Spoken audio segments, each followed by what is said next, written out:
deed from the Queen of the Netherlands.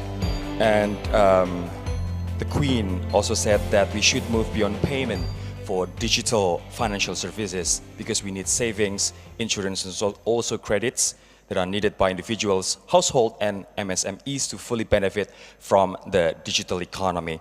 And we also need to put in place a digital financial infrastructure that is inclusive, safe, and equitable.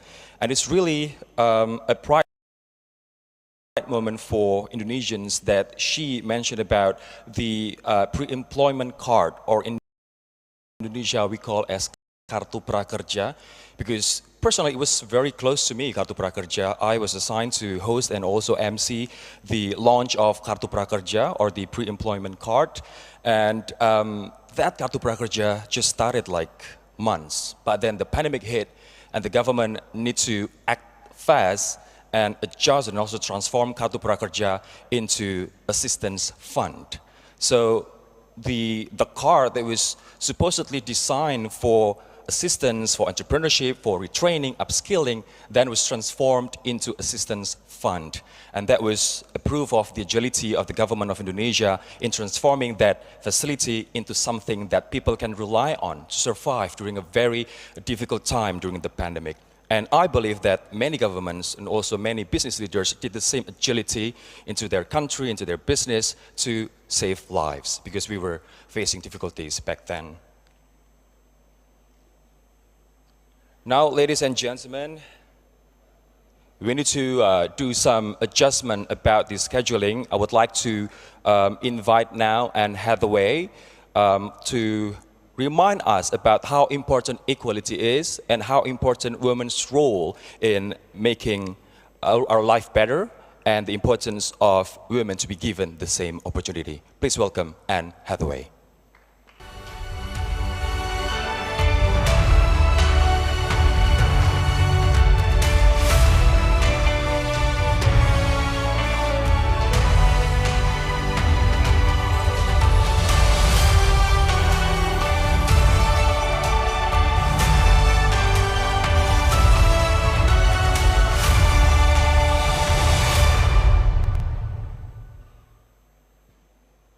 Excellencies, ladies and gentlemen, it's my privilege to speak to you today as a Goodwill ambassador for UN Women.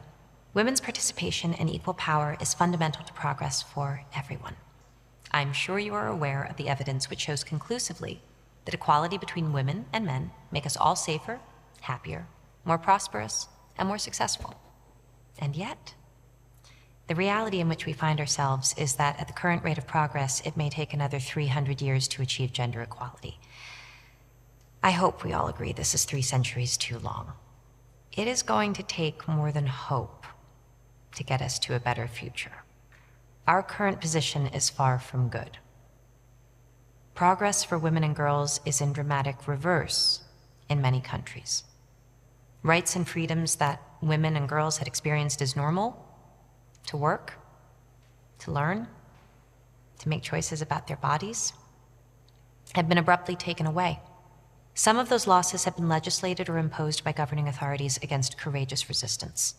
Others have been brought to light and sharpened by unprecedented global crises, such as the COVID-19 pandemic.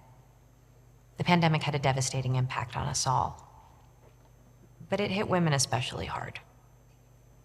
There was a frightening intensification of domestic violence against women. Another threat to women's safety was the seismic loss of economic opportunities. Millions of women left the workforce in 2020. They lost their jobs at faster rates than men and have stayed out of the job market longer.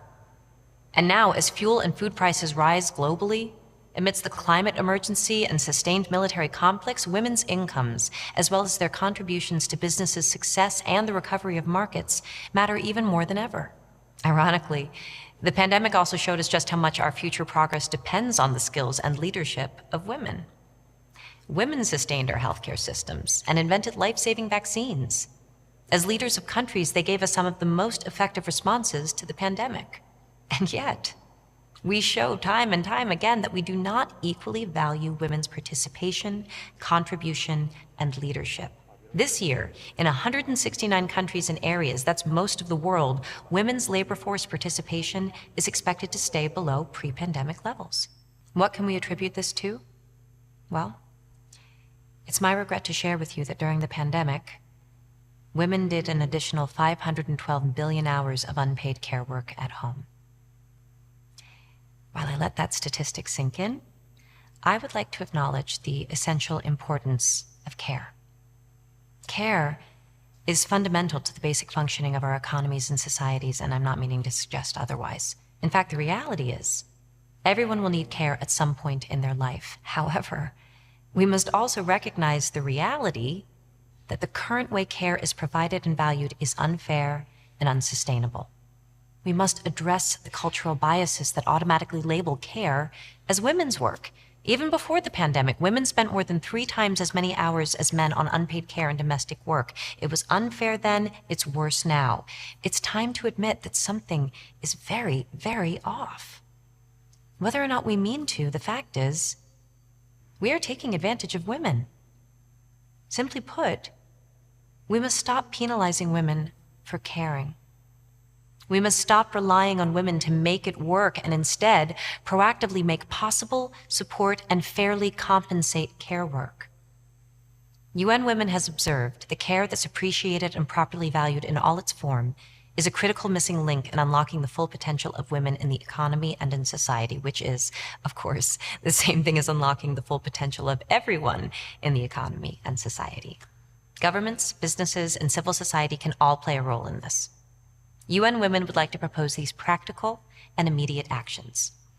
Ask governments to support care services, pay the taxes that fund them, prioritize the creation of family-friendly workplaces which include flexible working hours, paid parental leave, and in-house childcare facilities.